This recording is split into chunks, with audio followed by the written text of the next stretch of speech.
Parvathipuram NDA కూటమి అభ్యర్థిగా బోనెల విజయ్ చంద్ర nomination దాఖలు చేశారు. కూటమి శ్రేణులు పెద్ద ఎత్తున ర్యాలీగా వచ్చి ఆయనకు మద్దతు తెలిపారు. అభివృద్ధి ఎజెండాగా ఎన్నికల్లో పోటీకి దిగుతున్నామని విజయ్ చంద్ర స్పష్టం చేశారు. రాబోయే ఎన్నికల్లో విజయంపై ఆశాభావం వ్యక్తం చేస్తున్న విజయ్ చంద్రతో మా ప్రతినిధి Shivshankar face to face. NDA కూటమి అభ్యర్థిగా బోనెల విజయ్ చంద్ర ఈరోజు నామినేషన్ దాఖలు చేశారు. భారీ జనసందోహం మధ్య ఈరోజు ఆయన నామినేషన్ దాఖలు చేయడం జరిగింది. ఈ క్రమంలో ఆయన ఈ ఎన్నికల్లో గెలుపు కోసం ఎటువంటి నినాదంతో ముందుకు వెళ్తున్నారు ఆయన అడిగి తెలుసుకున్నారు. సార్ చెప్పండి, ఈ ఎన్నికల్లో టీడీపీ యొక్క నినాదం ఏంటి, ఏ విధంగా మీరు ప్రజల్లోకి వెళ్తున్నారు? మా సూపర్ 6తో పాటు పార్వతీపురానికి కూడా లోకల్ మేనిఫెస్టో ఇవ్వడం జరిగింది. అభివృద్ధికి చాలా దూరంగా ఉన్నాం మేము. అసలు ప్రపంచం ఎక్కడికో వెళ్ళిపోతే మేము తిరోగణంలోకి వెళ్ళింది పార్వతీపురం. ఒక్క ఛాన్స్ అని చెప్పి జగన్కి ఇవ్వడం, ఒక్క ఛాన్స్ అని చెప్పి ఇక్కడ లోకల్ ఎమ్మెల్యేలు ఎంచుకోవడం పార్వతీపురం చేసిన ప్రజల పాపం. అభివృద్ధి జరిగింది అంటే ఆయన ఇంటికి జరిగింది, ఆయన కుటుంబానికి జరిగింది. ఇప్పుడు ఆయన ఆల్రెడీ ఎఫ్డిటీ వేశాడు. లాస్ట్ టైం ఆయన లెక్కలు ఎంత, ఈ సమయం ఎంత, 5 సంవత్సరాలు ఎలా సంపాదించగలిగాడు అనేది పాత్రికేయులుగా మీరు అడగాల్సిన అవసరం ఉంది. పార్వతీపురాన్ని ఒక నీట్గా రోడ్లు లేవు. ఇప్పటికీ కూడా మంచినీటి కోసం కటకట్లాడుతున్నాం.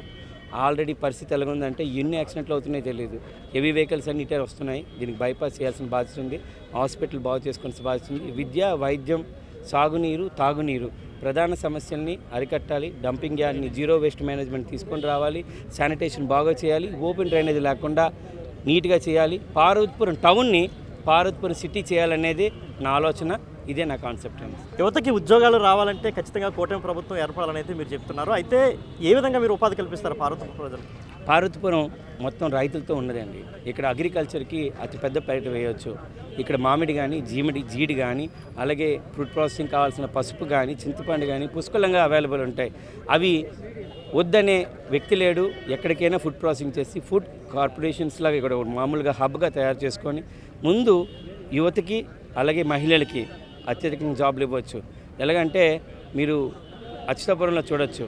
ఒక కంపెనీ పెట్టడం వల్ల దగ్గర 30,000 మంది మహిళలకు ఉద్యోగం తెచ్చి ఈ ఫుడ్ ప్రాసెసింగ్ వలన దాదాపుగా 18,000 మంది ప్రత్యక్షంగా ఉద్యోగాలు వచ్చే అవకాశాలు ఉన్నాయి.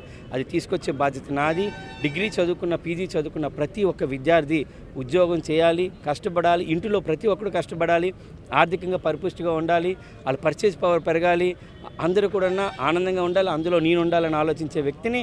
పార్వతీపురం నా తల్లి లాంటిది, వీళ్ళందరూ నా ప్రజలు లాంటి వాళ్ళు. పార్వతీపురం నా బాధ్యత. ఇది ఖచ్చితంగా చెప్తున్నాను. నా నియోజకవర్గం నా బాధ్యత. దీనికోసం అహర్నిశలు కష్టపడతాను. ప్రజల సేవకై వచ్చాను. ప్రజలకి అంకితం అండి. ఇంకా 18 రోజుల సమయం మాత్రమే ఉంది ఎన్నికలకి. అయితే ప్రజల యొక్క స్పందన ఎలా ఉంది? ప్రజలు ఆల్రెడీ డిసైడ్ చేసేసారండి. ఆల్రెడీ ప్రజలు ఇప్పుడో కూడా ఎప్పుడైతే 13వ తారీఖు వస్తుందా, మేము అంత తొందరగా నిర్ణయం తీసుకుందామా, ఉమ్మడి గవర్నమెంట్ ఎన్నుకుందామా, ఏమైతే తప్పు చేస్తామో తిరిగి పసుపుతో కడుక్కొని, పసుపు కండువనే మాకు దిక్కు, తిరిగి శుభం జరగాలంటే అదే వేసుకోవాలి, ఇంటికి పసుపు రాసుకోవాలి, ఎర్ర బొట్టే మాకు దట్టు జనసేన జెండా వేసుకోవాలని స్పష్టంగా ప్రజలైతే నిర్ణయించుకున్నారు. ఇది ఖచ్చితంగా ఉమ్మడి అభ్యర్థుల విజయం. ఆల్రెడీ ఉమ్మడి పొత్తు విజయం అని క్లియర్గా చెప్తున్నాను. ప్రజలు డిసైడ్ చేసేస్తారు. వారు వన్ సైడ్ అయిపోతుంది. సో అభివృద్ధి తమ నినాదం అనే పార్వతీపురాన్ని ఎట్టి పరిస్థితుల్లో కూటమి ప్రభుత్వం ఏర్పడి అభివృద్ధి చేస్తామని అయితే బోనెల విజయ్ చంద్ర చెప్తున్నారు. కెమెరా హరీష్తో శివశంకర్, బిగ్ టీవీ, పార్వతీపురం.